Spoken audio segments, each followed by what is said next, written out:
Hey everybody, so I am 31 weeks. It's been a long week. I feel like it's gone by quick, but also just really long. There's been a lot of things going on with me physically. I did have a doctor's appointment, so I'll get into all of that here in just a second, but 31 weeks, so my apps, just again, like always, the Pregnancy Plus app still has the babies at the size of a winter squash, so like a small pumpkin or something. And then the What to Expect app this week says they're the size of coconuts. And I would imagine these are the coconuts that come like fresh off the tree with still like the casing around the actual coconut, because the babies are supposed to be weighing about 3.5 pounds on average, according to the apps. And I don't think a regular little brown coconut weighs that much and is the right size, but a whole coconut that would come from the tree, I think, is probably what they're referring to. But again, we'll see how big my babies are measuring. The appointment this week was at my OB. Next week is with the perinatal. So the perinatal doctor is the one that measures the size of the babies and the weight, the average, and all that. So I'll find all of that out next week.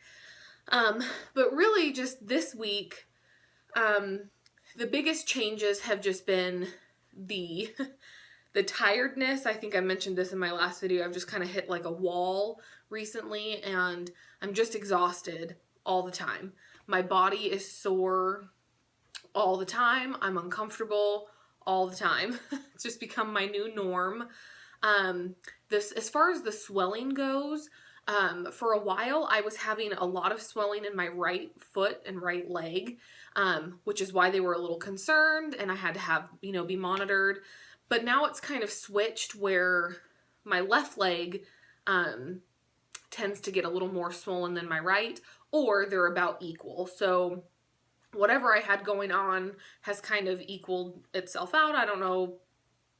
I'm not really sure exactly what was happening with that, but it's kind of over. So I have been having some soreness in my knuckles. I did ask my doctor about that, and she said that it sounds like pregnancy carpal tunnel, which she said does end up going away, but not immediately after you have the babies. So we'll see if it gets any worse. Right now it's just in my knuckles. It's not like in my wrists. I do work on a computer during the day, and it really hasn't posed a problem. Usually it's just first thing in the morning. My fingers just are so stiff. I wake up and my hands are kind of in this position, and it takes a bit. And I find myself, rubbing my knuckles throughout the day, because they're sore. It's weird. My feet get puffy and swollen, but they don't hurt like this. Where the pain is coming from now is in my hips and like the inner part of my hips and like my groin and hip flexor muscles. Specifically when I'm laying in bed and when I either have to move positions or get out of bed to go to the bathroom, or if I'm up for the day or whatever, my body is so stiff that the first few steps I take are like until I kind of warm up and get everything moving. So that for me has been the most challenging this last week, is just the significant amount of pain that I've been in versus previous weeks. Laying in bed is becoming an issue. I don't know how much longer I will be able to do that. And it's not even just laying in bed, it's getting out of bed that's hard. And what's hard about laying in bed is I can't lay on my back for too long before it starts hurting, because I have so much pressure from my belly pushing on my back.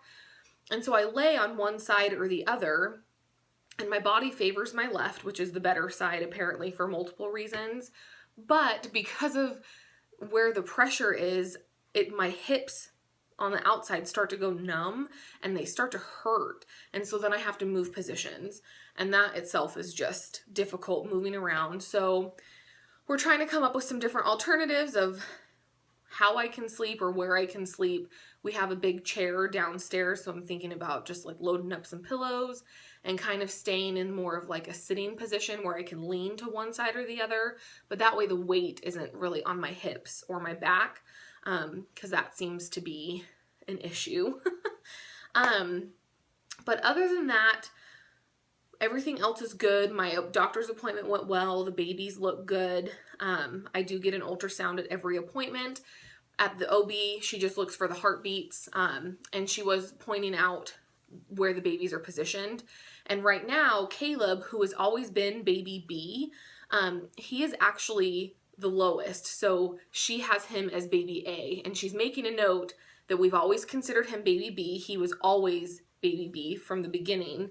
But now he has moved down the lowest, which means his head is down.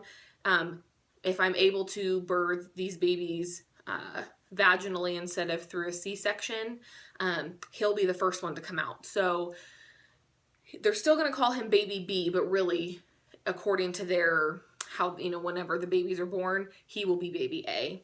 Lila, on the other hand, is still breech. Her head's up here and her body, you know, her little feet are down here.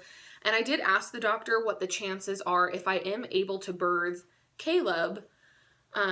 There's a few options for Lila. They can try and flip her, so she's in the head down position, or there is a possibility of, you know, giving birth to a breech baby feet first. Obviously that's not ideal. Or the other thing is that I could have a C-section for her. And I don't know if I'm the only one that thinks this, but I just feel like if I'm going to be going through that whole process, I would rather just do one or the other. And what's unfortunate about this particular situation that I'm in with these babies is if I'm able to have him vaginally and we try for her and I can't have her that way, I will have to have a C-section. So I will have birthed two babies within, you know, however long it takes, two separate ways, and I still would end up with a C-section. And having a C-section is not something that I'm interested in, but if that's what I need to have done, then obviously that's what we'll do. But honestly, like, if I'm going to have a C-section anyways, I'd probably just rather have that than needing one in the end, ultimately, anyways. So what my doctor said is that if I'm able to birth him and she is still breech, there's a 50% chance of getting her into the right position and being able to birth her myself.